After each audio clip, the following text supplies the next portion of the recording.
જય શ્રી કૃષ્ણ, જય અન્નપૂર્ણા. મારી ચેનલમાં તમારું સ્વાગત છે. હું આજે લઈને આવી છું સરગવાનું શાક બનાવવા છે, પણ બધાની રીત અલગ અલગ હોય. હું કંઈ આજે મહારાષ્ટ્રની ફેમસ એ રીતે બનાવવાની છું.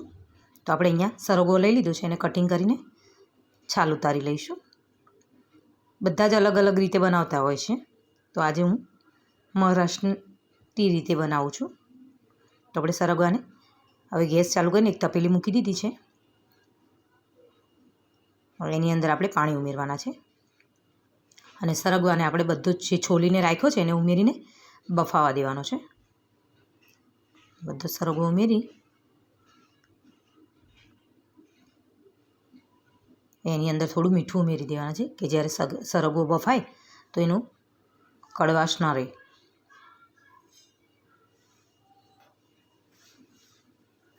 તો જો આપણો સરગવો એકદમ સરસ બફાઈને તૈયાર થઈ ગયો છે. તો હવે એને સાઈડ પર લઈ લઈશું અને પાણીમાંથી કાઢી લઈશું. અને એક મેં તવી મૂકી છે, એની અંદર આપણે મસાલો તૈયાર કરવાના છે. ગેસ ચાલુ કરી દઈશું. થોડુંક એમાં તેલ ઉમેરવાના છે, થોડુંક કે જ્યારે આપણી તવીમાં બરાબર ચોપડી લેવાનું છે તેલ. એની અંદર બધા મસાલા ઉમેરીશું. તો મેં અહીંયા લસણ, લીલા 2 મરચાં લીધા છે, લસણ લીધું છે, સૂકું ટોપરું લીધું છે અને કાંદા લીધા છે. એ બધી વસ્તુને આપણે અંદર ઉમેરી દેવાનું છે અને બરાબર શેકવાનું છે. આની ગ્રેવી તૈયાર કરવા માટે આપણે બધું આને શેકી લઈશું. પહેલાં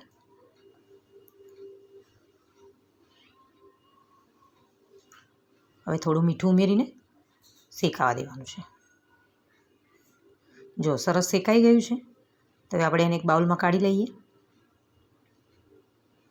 એની અંદર થોડું ટમેટું ઉમેરી દઈશું. પહેલાં કે ટમેટાને બરાબર શેકાવા નથી દેવાના, એને ખાલી થોડુંક એનું પાણી બળે ત્યાં સુધી થવા દેવાના છે. તો જો આપણે બધું જ સરસ શેકાઈ ગયું છે. હું એક મસાલો એક બાઉલમાં કાઢી લઈશું ડીશમાં અને એને થોડો ઠંડો થવા દઈશું. હવે મિક્સર જારમાં આપણે એને લઈ લઈશું. એની અંદર થોડા મસાલા કરી દઈએ.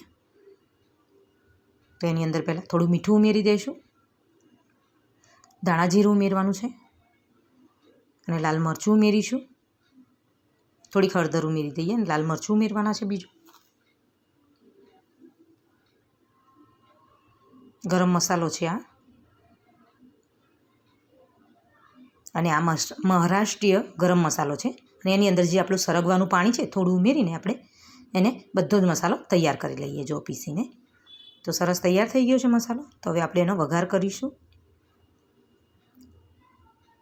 તો વઘાર કરવામાં મેં એક બાઉલ મૂકી દીધું છે, કડાઈ જેવું, જેમ ખુલ્લું વાસણ હોય તો સારું પડે છે. એની અંદર આપણે થોડુંક તેલ ઉમેરી દઈશું. તો મેં અહીંયા 3 થી 4 ચમચી જેટલું તેલ ઉમેર્યું છે અને જીરું ઉમેરવાના છે આપણે. હવે જીરું આપણું થઈ જાય પછી જે મસાલો તૈયાર કરેલો છે એને ઉમેરીશું આપણે.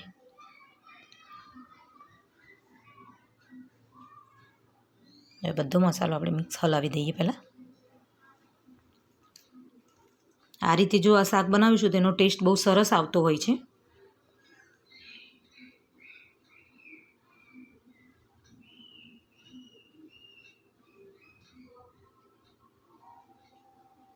એની અંદર થોડીક હળદર, બીજા આપણે પૂરતા મસાલા કરી દઈએ.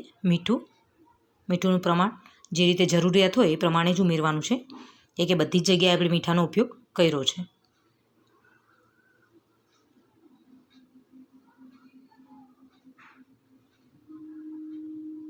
હવે જે આપણો સરગવો છે, મસાલો સરસ થઈ ગયો છે, તેની અંદર આપણે ઉમેરી દેવાનો છે બાફીને જે તૈયાર મૂકેલો હતો.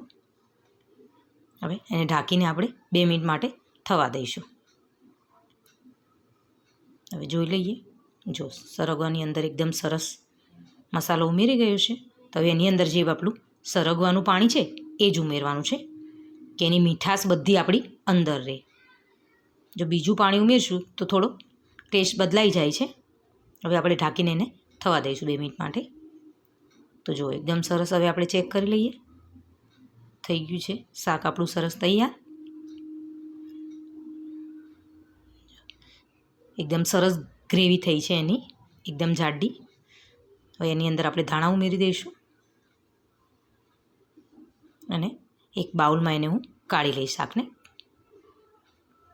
5 મિનિટમાં આપણું સરસ શાક તૈયાર થઈ ગયું છે. જો એકદમ ઘટ રસો પણ એનો સરસ થયો છે, ગ્રેવી સરસ તૈયાર થઈ છે. તો જો તમને મારો વિડીયો પસંદ આવ્યો હોય તો મારો વિડીયો પસંદ આવે તો લાઈક કરો, શેર કરો અને કમેન્ટ કરવાનું ભૂલતા નહીં. જય અન્નપૂર્ણા.